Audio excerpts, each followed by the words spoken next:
Hello, Weil Alumni. My name is Jannelle Seales, and I'm a partner in Weil's real estate practice and based in the New York office. I am a leader in the firm's Black Affinity group and at Women at Weil, as well as a member of the Professional Development Committee. I am honored and absolutely thrilled to be hosting this edition of the Weil Alumni Interview Series with a Weil legend, the iconic Marsha Simms. In 1987, Marsha became the first Black partner at Weil. She helped develop our banking practice, representing some of the firm's biggest clients at the time. She was also a member of the hiring committee for more than a decade, paying particular focus to the recruitment of lawyers of color. In retirement, Marsha continues to be active in pro bono and civic activities. Her impact on Weil and the law has been profound, and in many ways, she created the pathway that allowed me to become a partner today. Marsha, it is my great pleasure to have you join us today. Welcome.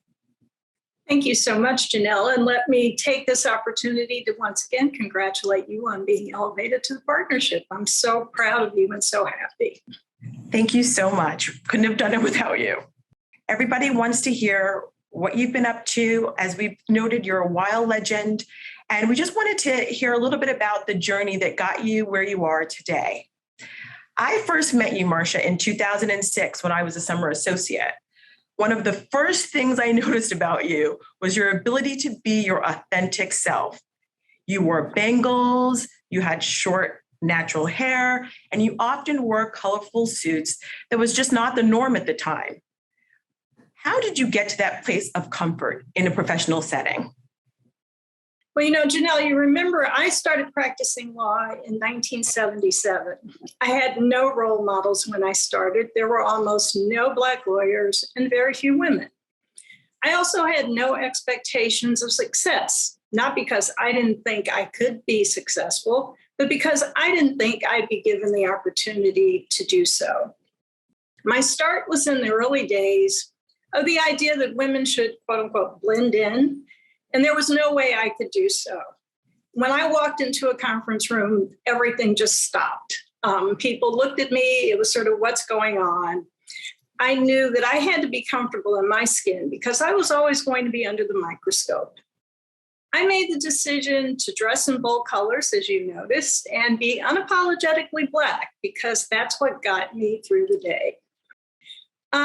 As I said, it was rare when I started to find a Black person in the room. And actually, by the time that I retired, it was also more or less the case. Almost every deal I ever did, I did with just white men.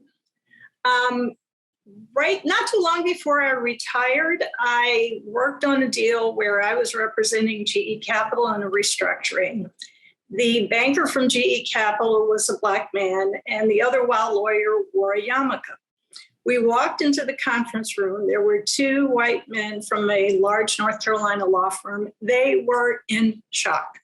They really did not expect us, and they didn't know what to do. They got over the shock pretty quickly, and at one point, one of the men suggested to the banker that he needed to go back and talk to his boss. As you might imagine, that didn't go over too well. So what I would say is that the path I took worked for me. It might not work for others. To me, that's part of what you and everyone else needs to do to figure out what it means to be your authentic self. Fantastic. You had a remarkable 3-decade career at Weil. Looking back, what are some of the things you're most proud of? Well, Jannelle, you mentioned one of them. I think probably the thing I'm most proud of is I helped to build the banking and finance practice at Weil. I was actually hired as the second banking person. Ron Dates and I started the banking and finance group with just the two of us and whatever associates we could grab. Now it's an integral part of the firm's worldwide practice. I also take a lot of pride in working on some of the biggest deals at the firm. The The Macy's LBO was one of them, and some of the other big LBO financings. I remember when we closed the deal for Citi, it was over $4 billion.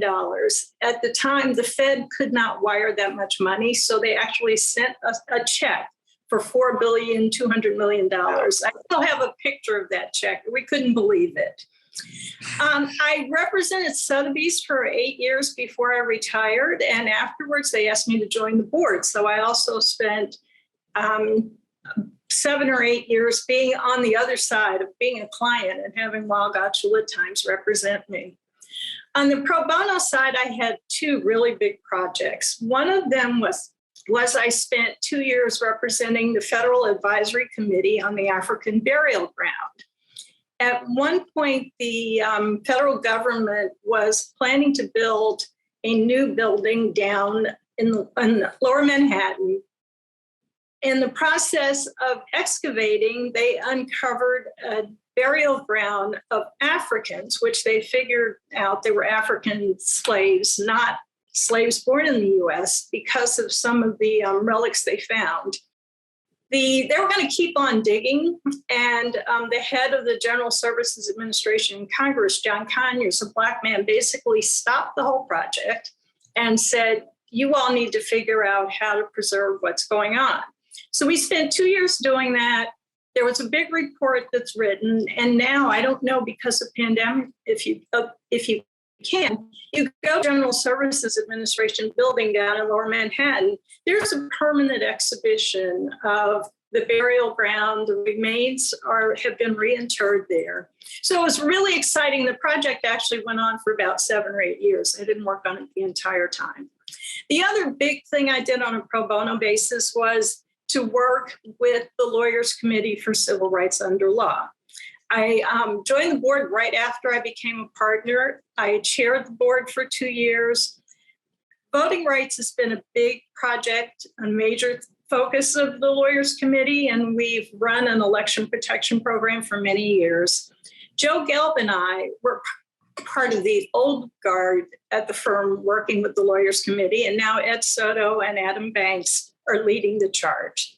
So those were some of the big things, but there were so many fun and exciting things that I worked on at the firm.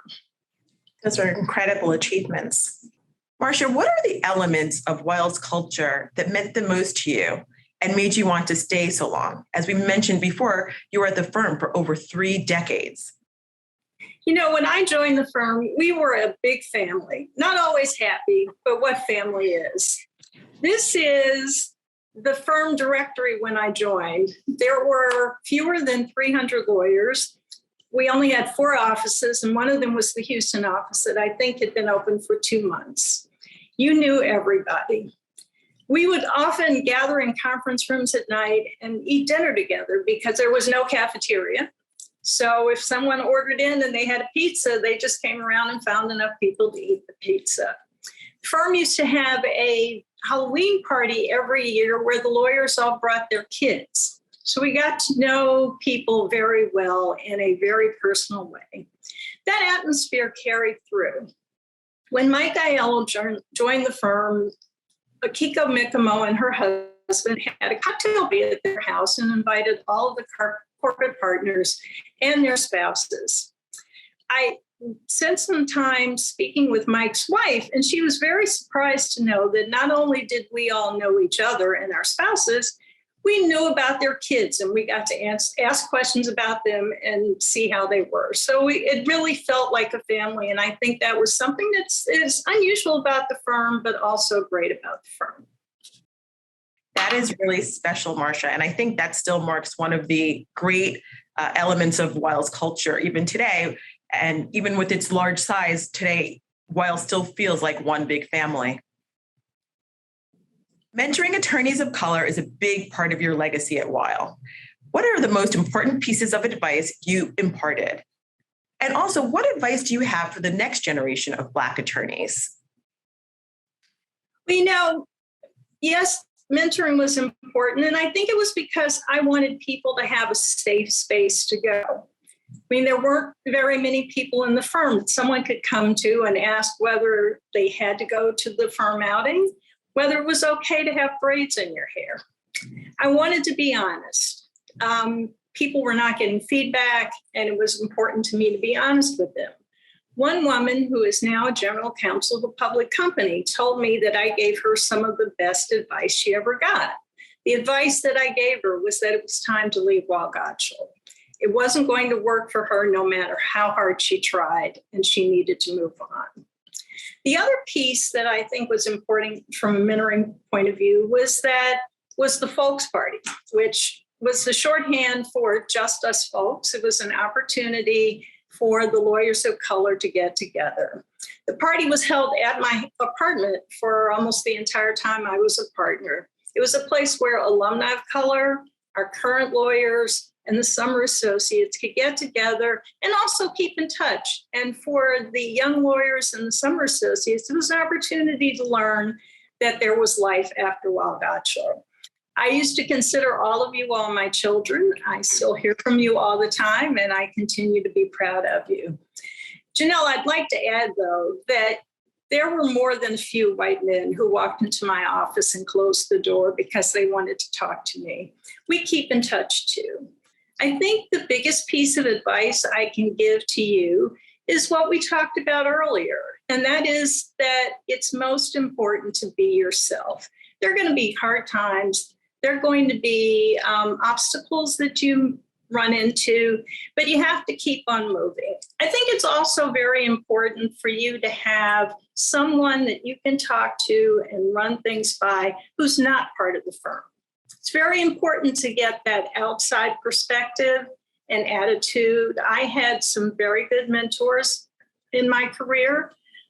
Some of them were Black, some of them were women, but they were always there to offer me honest advice. And I think that's what's really important going forward. Wonderful. Amazing advice. You've said that you're passionate about travel. I couldn't let you leave today without asking what trips have been most memorable for you. Well, as you know, Jannelle, I just got back from 2 weeks in Paris. And I have to say that for me, the worst part of the pandemic was that I couldn't go anywhere. It's probably the first time that I can remember that I spent 2 years without going to Kennedy with my passport, which was always my idea of a good time. In terms of trips, I've done everything from hand feed baby cheetahs in Namibia at a cheetah conservation place. I toured the Jewish cemetery in Prague when Czechoslovakia was still a communist country.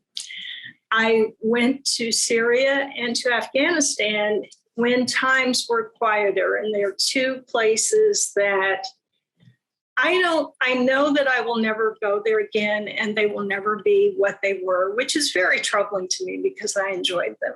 I spent 3.5 weeks in Iran. And it's one of those places where it's clear that the gap is between the people and the politicians who run the country. I had a lovely time. The food was great. The people were very friendly. And other than having to cover up quite a bit, it was a wonderful trip. But I think in some ways, one of the most memorable trips I ever made was when I was a stand-in for Ira Milstein at the Transparency International Conference in Durban, South Africa. Ira called me into his office and said, I need you to go to Dubai. And I said, no, I need you to go to Africa, and I think it's in Dubai. And I said, nah, Ira, I don't think Dubai's in Africa. How about Durban? He said, yep, that's it, you're going. And that was Ira, and really that's sort of another great memory of my being at the firm is to work with Ira Milstein, who is really the legend in his own time. Amazing. Marsha, I was thrilled to have this opportunity to speak with you, and this conversation exceeded all of my expectations. Thank you for the impact of your legacy. It continues to shine bright on the Weil family. Weil alumni, thank you for joining us for this edition. Please continue to stay connected. Thank you again, Marsha. And thank you. And I'm so happy. I had a great run at the firm, and I'm thrilled to see that lawyers of color are thriving and doing well. Thank you again.